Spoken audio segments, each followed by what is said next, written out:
In the midst of World War II, in hiding, a young Jewish woman wrote this. The good news is that you don't know how great you can be, how much you can love, what you can accomplish, and what your potential is. And she wrote, as long as this exists, this sunshine and this cloudless sky, and as long as I can enjoy it, how can I be sad? That young woman was Anne Frank, whose diary was first published 75 years ago in 1947, has become one of the greatest books of our age.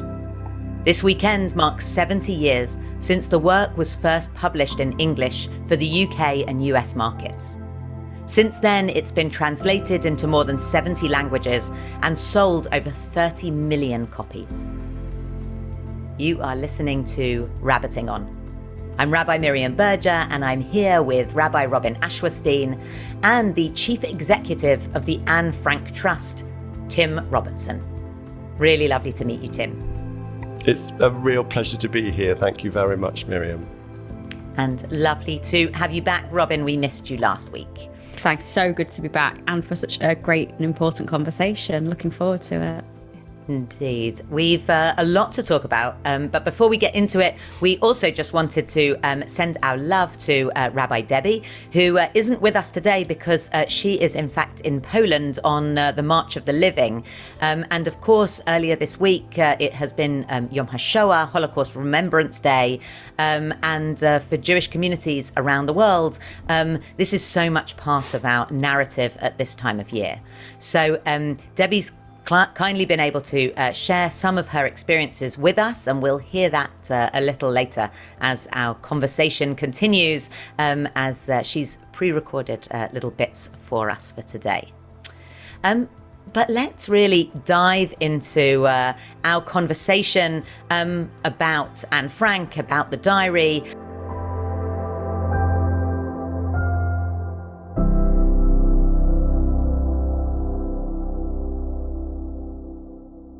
Tim, I'd really love to know what you think, somebody's diary has to offer all these years later, in a very different world.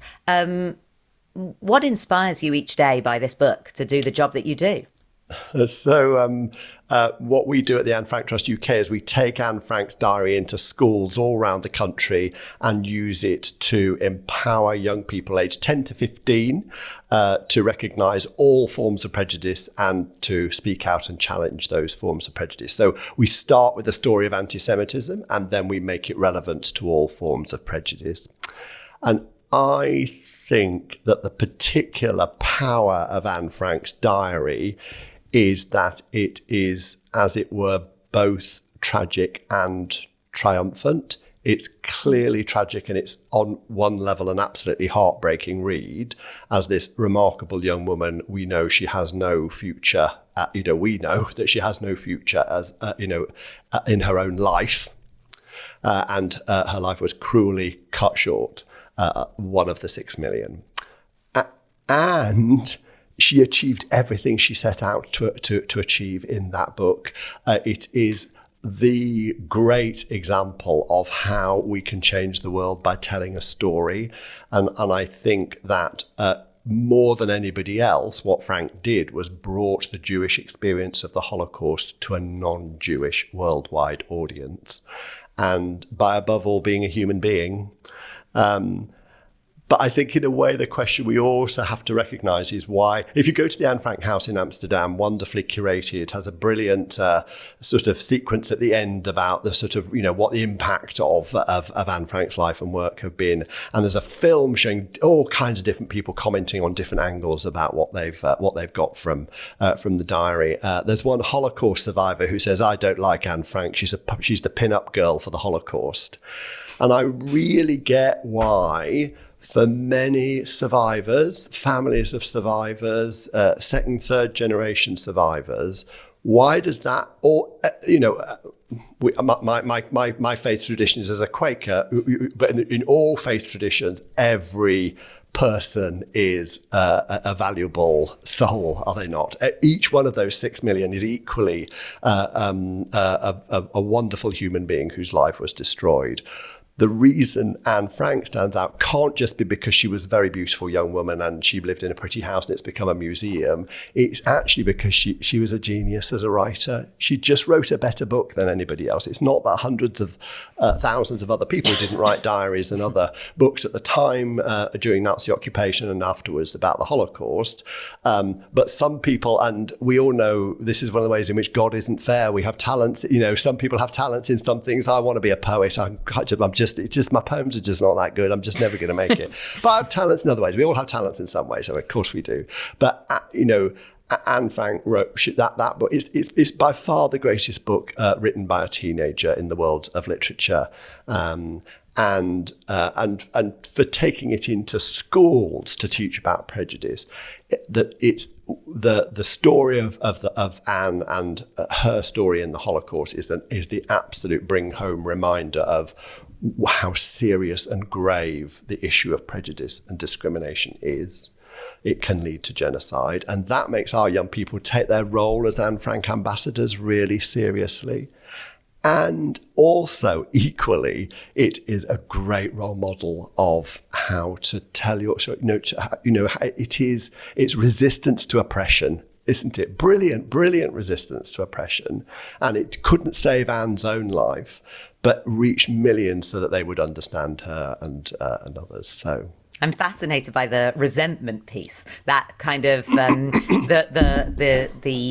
she doesn't tell all of our stories, one of the things I'm really struck by is her positivity, right? That the quotes that we so often come back to are filled with positivity, and I wonder if sometimes that is grating. That actually so many people tell their story with horror. It's the Ziggy Shipper is one of the survivors. I just can't hear enough his story, because he always pictures it as, I'm going to tell you my story about being the luckiest man in the world because of all of these things that happened to me. And, you expect the story of any survivor to be one of, this is the horrific trauma that I experienced in my life.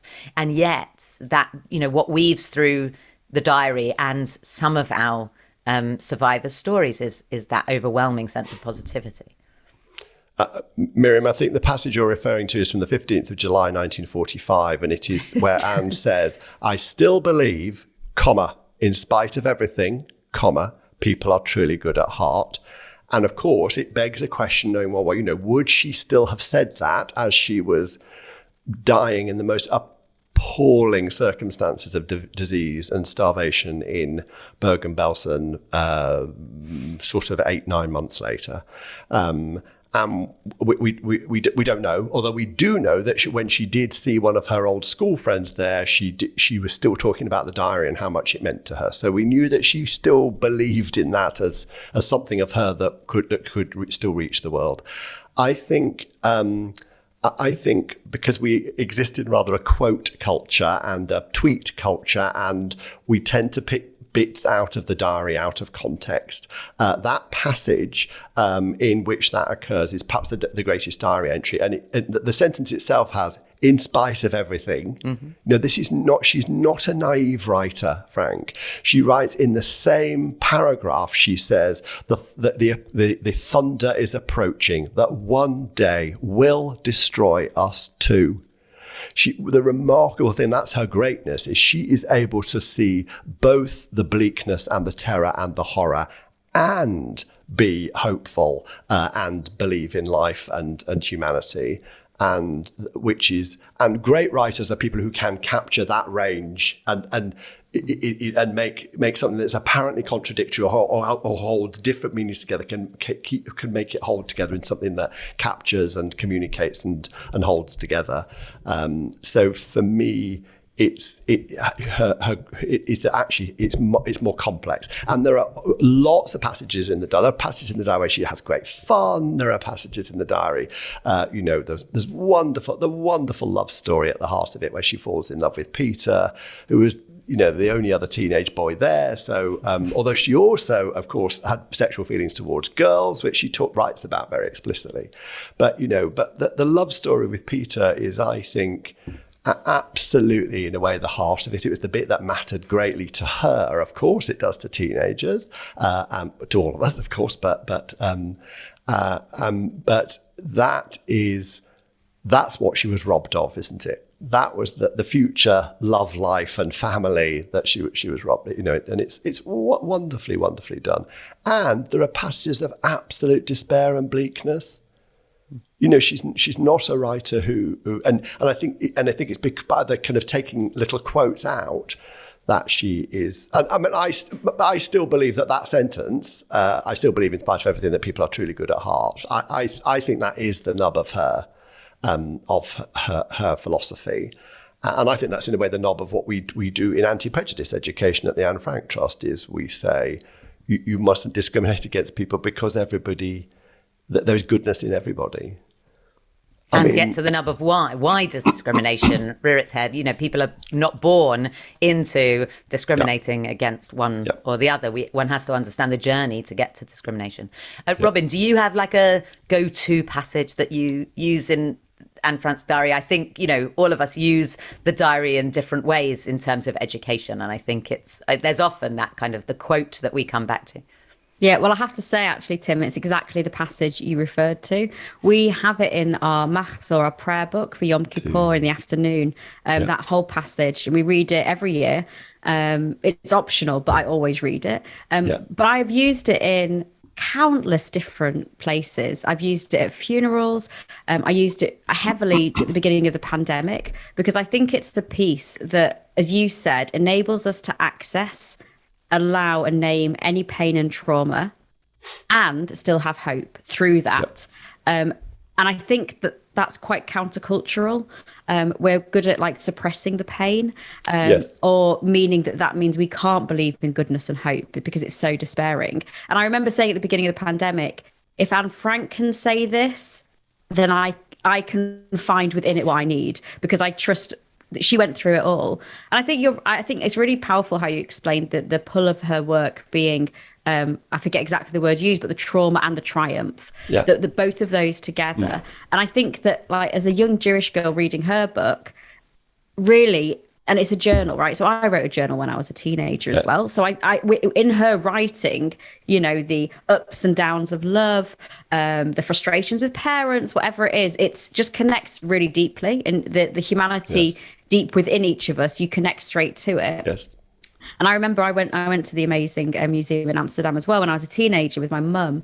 And it was very interesting going into that, because I went in and became very angry, really angry at what had happened and, activist, what I could do. And my mum could only weep. She walked around just floods of tears, and it was kind of a generational response. And what I was so interested in with the Anne Frank Trust videos, you've got some great videos up and that we watched. I think it's called We All Matter. I think that was the one I watched.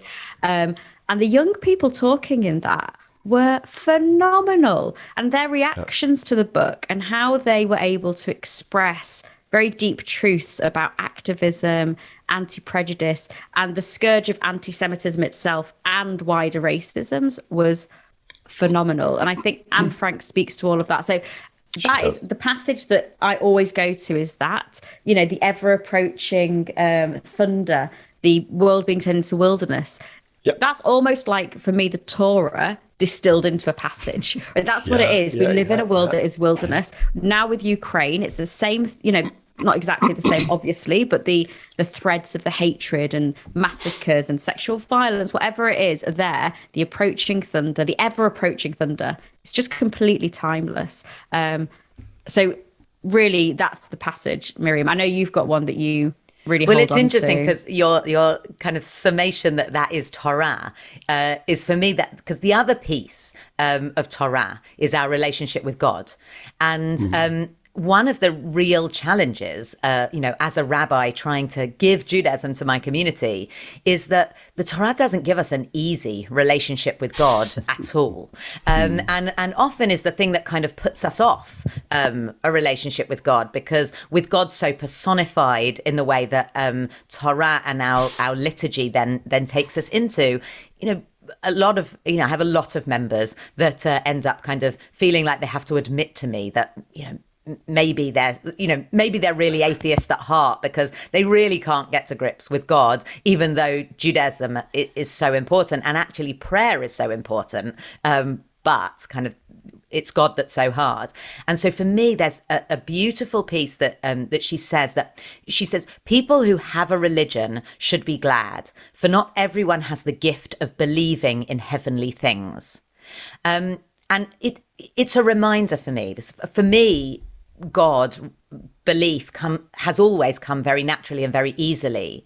And it's almost as if she's reminding me that it's actually a gift. I shouldn't take that for granted, that it's just made that aspect of feeling that sort of sense of support so much easier. Our Psalms, I'm thinking particularly of Psalm 121, like Sinai, tells us when you're looking for help, when you're in need, kind of look up to the hills, look up and ask where your help will come from. And that idea that it's a gift, and the idea that she said, don't look down at what's going on in the streets of Amsterdam. Look up at the blue sky, because that's the constant. And so holding those pieces for me is almost the kind of, she teaches me an important lesson in religion, in relationship with God. Yeah.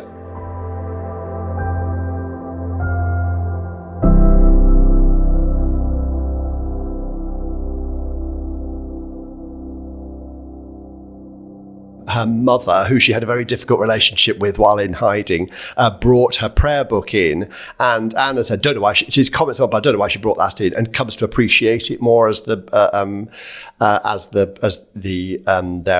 hiding time progresses.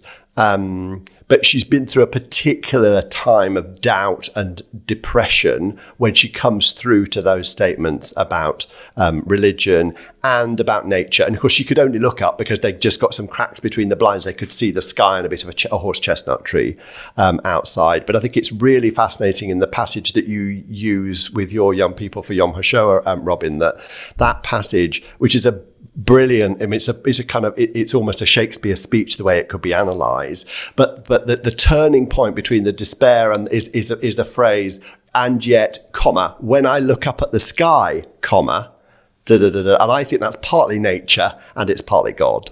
I really feel that.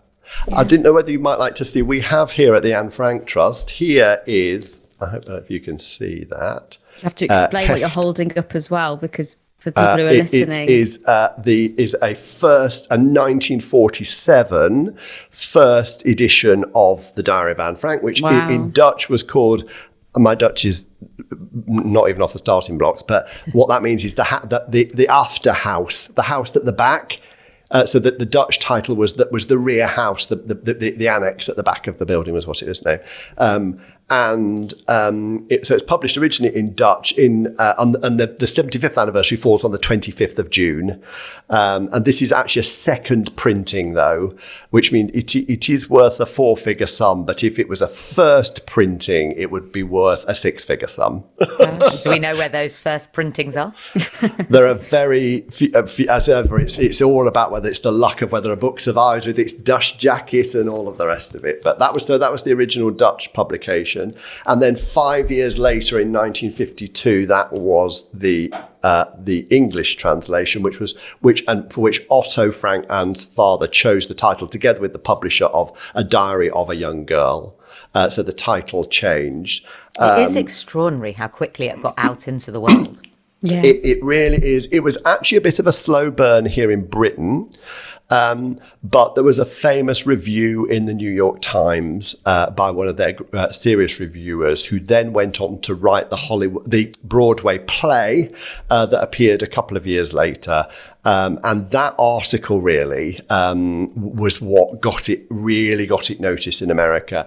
Then the Broadway play, then the Hollywood film in 1959. The house opened to the public in 1960. So it just kind of span from then. Mm-hmm. And it's interesting because I'll often hear people say, well, of course, Otto was brilliant at how he edited it and how he presented it. And it's, which he undoubtedly was, an amazing man, Otto Frank. We're so, that he was wise and big-hearted enough to publish a book which was pretty personal about some of his family. I mean, it was an amazing thing to do. But I always, and there's a kind of often I hear a line of, it's a remarkable book for such a young writer. And I just want to say, this is a remarkable book for anybody of any age. Right. It really is. Yeah. But I think it became the kind of trailblazer for Holocaust education and remembrance. It was too difficult for nearly everybody to look at the painful facts at that point in the 50s and 60s through to the 70s, really. But Anne Frank's diary was a palatable way of approaching the topic. And it's often said in Holocaust education that when young people particularly encounter the Holocaust, we want them to develop empathy, not trauma, when they first. And I think Anne Frank's diary helps that. So. It's interesting because I suspect Debbie, like the two of us, probably were given Anne Frank's diary at a rather young age to read and be introduced to. And it's interesting that this year Rabbi Debbie has had to do the sort of the extreme. How do you commemorate Yom HaShoah by actually being there on the ground for the March of the Living? And I believe she's got a little message for us that we're going to introduce at this moment. Hello to my rabbiting on friends. I am here in Poland on the March of the Living and just wanted to share a couple of thoughts. I cannot possibly summarise everything that I've seen in the last 3 days and the crazy emotional journey that has been going on. But I've been thinking a lot about the theme of this year's March of the Living, which is passing the torch. And this is really about how we continue to tell these stories and share these testimonies in a world with fewer and fewer survivors. And I went to a site today where Jews were, and Poles actually, were executed in the woods after digging their own graves. They were shot into them. And this is a story that I actually grew up with because it's what happened to my maternal grandmother's cousins and uncle and aunt. And I was thinking a lot about how young I was when I knew those stories, and that I don't want my children to know those stories as young. Even though I don't think it's impacted me particularly negatively, there's a sense of protecting this next generation. But I also think they're more aware of anti-Semitism than I was, or certainly are more likely to experience anti-Semitism than I ever did. And I think how we handle that truth and that fear for them is really delicate and tricky.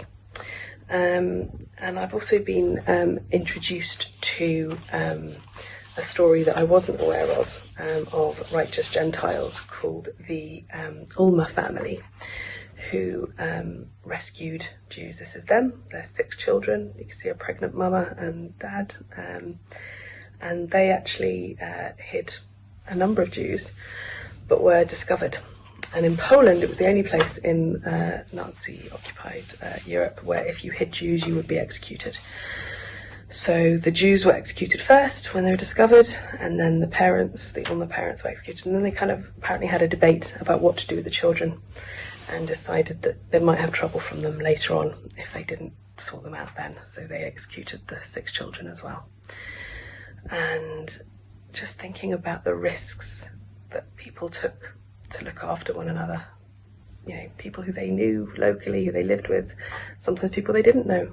And whether we would do as much and could do as much with less risk. And there's just lots of food for thought in that. I'm wishing I was with you, lots and lots to reflect on from this week. It's a very powerful trip and journey, and one that I think is really important. I think it's also really important for non-Jews to come on this trip and experience these things. I've become very aware on this trip of how poor the knowledge beyond the Jewish community is. At Heathrow, I was asked where I was going as part of a slight security problem that was caused. A story for another time. And I said I was going on March of the Living. They asked, what's that? I said, it's a tour of Holocaust sites. What's the Holocaust? And, the fact that someone in the UK today wouldn't know what the Holocaust is, an adult, was kind of astonishing. So lots of work to do. gosh. It's hard to know even where to begin with that, isn't it? There's so much in there. What I first of all see is just how tired Debbie sounds.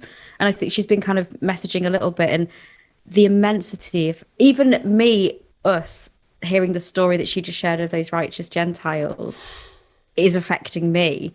And she's there on the ground is so difficult. It kind of brings, Tim, the work you do at the Trust really to the forefront, doesn't it? Of people not knowing what the Holocaust is. Of this, I mean, I guess it's interesting, this kind of the dichotomy of we've all got Jewish kids, the three of us, and like there's the protection aspect of what that looks like, and how do we pass these stories without it being so traumatic, but also so that it's in there. They know what it is. But then to the other extreme of non-Jewish kids who don't know anything about it, who need to understand what happened, and that kind of complex threads really of Holocaust education, and how you use Anne Frank in that. I'm kind of bowled over by what she said, really. There's a lot to process even in what she just said. There really is. I think for me, I was struck by Debbie's, who's to say we would have behaved so well if we'd been there. And I'm always conscious when in a lot of Holocaust education, we talk about being an upstander, not a bystander. And so in the Anne Frank story, we all want to, if we're not the Franks, we really want to associate ourselves. We want to relate to the helpers, right? Mies, and there was Otto Frank's secretary, and there were 4 Christian helpers who brought the food and things to the family in hiding for all that time. We also try to remind our students we should also think about how much we might relate to the 2 volunteer Dutch people who came with the SS officer on the day of the arrest. So there were Dutch volunteers who volunteered to help round up Jews and get them into the camps. And for me, almost the most important thing to learn out of the Holocaust is that the vast majority of people went along with it, or actively or tacitly supported it in Germany and many of the occupied countries like Holland, and that there is prejudice in all of us. Yeah, it's the complexity bit, isn't it? It's yes, Anne Frank's right. There's goodness in all of us, and we're all prejudiced in different ways, and we need to be careful that the Holocaust history doesn't become something that teaches that that's what terrible, nasty, extremist people over there like Hitler do. Of course, we're not like that. We're okay. We're the good people. We are the good people, but goodness always comes with mix, and we always need to be examining our own prejudices. And stories are the way, above all, I think, to do that. Is there also something in the fact that, am I right in remembering that the Franks moved from Germany? They fled Germany to be in Amsterdam. Their first fleeing was actually where they thought they were then going to be safe, until Nazi occupation spread wider. And that idea, whilst people are fleeing Ukraine at the moment and going to neighbouring countries, that actually we have a responsibility to make sure that they own, that people only need to flee once, that actually what they're fleeing from is contained, and that this war does not spread, and that people find themselves having thought that they had escaped and thought that they had got to safety, when actually the violence and wickedness in the world is actually the thing that continues to spread and follow them. I think whilst people are fleeing and still feeling in hiding, that it isn't just a sort of a prejudice piece. It's a how do we keep people safe? Because that idea, we were meant to be doing a baby blessing for a new baby that had been born in Ukraine this last week, and her parents had moved to a different part of Ukraine to be safe, and then couldn't be on Zoom with us because they were down in the bomb shelters. And you just think, what does it mean when there are still people in hiding in the world? We sadly don't need to look too far back to know that we have a responsibility in the here and now. Completely right. Go on. Robin, were you going to say something before we finish? Yeah, I was just going to say, I think that speaks to the timelessness of Well, the particularity of Anne Frank's writing and also the universality, it speaks to where we're at now.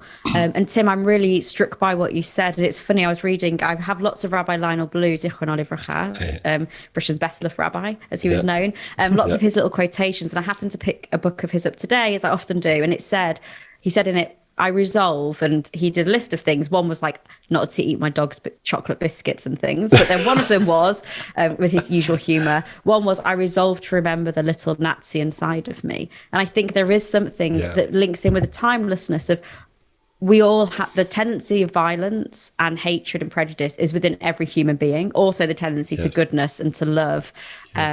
And to activism, and to remember that and work hard at it. And that's the timelessness, and that's the call to action that Miriam gave us as well, to really hold on to that. And I think partly also for me to remember the depth of Anne Frank in that as well, and who she was. You spoke about her being a pinup, being seen sometimes as a pinup girl. And I read a really interesting article in the Jewish Renaissance magazine about how Japan has taken on Anne Frank as a symbol of the Holocaust. And there's anime versions of her with big eyes and beautiful. And it's fascinating how she can be appropriated and beautified in that. And we lose actually the depth of her writing, but also the horrors of it. So just that kind of reminder, it's really important for me. It's really helpful to be alongside the trauma, to see it within my own self, but also that call to action of moving forward. And I think having seen those videos of the young people speaking in your video, there was one little boy who said, I know I've had stereotypes and I'm now challenging those. And I was like, wow, your work here is done. Like, well, that's it, isn't it? For each of us to recognize we have that, and therefore we're doing something about it. So powerful. A really beautiful way to end, Robin, and maybe finishing with the words of Anne herself, who said, how wonderful it is that nobody need wait a single moment before starting to improve the world. If we just keep self-checking and hearing those calls to action, then maybe we can truly appreciate her legacy and hope that it continues, not just in reading of her diary, but also in our actions that we take away. Tim, a huge thank you for you joining us today. It's been so interesting to hear from you. And I don't know anyone that knows a book as well as you do that hasn't actually written it themselves. I love that you can quote word by word and even know what date they're written. Is really not all of it, Miriam. I should emphasise, but still. I just assumed that if you can do it with one or two, you can do it the whole book. It really quite amazing. It's just wonderful to connect with you, and it really is, and to see Anne Frank's life and work continuing to mean so much. Thank you. Yeah, and I just want to also say, like, I think it's really gorgeous that you're here and you're a Quaker, and the amazing work the Quakers did during the Holocaust as well. That real understanding of that, putting values into action, and the fact that you're continuing that as well, and this kind of sense of us being together in an interfaith moment as well, of holding it. I just think it's gorgeous. So thank you for joining us. My pleasure. Thank you. If you would like to drop us a line after anything you've heard today, and we hope that it has resonated with many of you, do make sure you use the email address media@rjuk.org. We'll be back in a couple of weeks, and believe it or not, we're rather proud to be celebrating a whole year of rabbiting on. In that time, we've built a bit of a gang, and we hope that you'll continue to join us as we celebrate, look back over the year, and start thinking about topics we want to engage with in the future. A year of three rabbis, a guest now and again, doing what rabbis do best, rabbiting on. Until then, lovely to be able to chat to you all. Bye. Bye. Bye. Rabbiting on, rabbiting on, rabbiting on. Three rabbis chewing the fat, a little bit of this,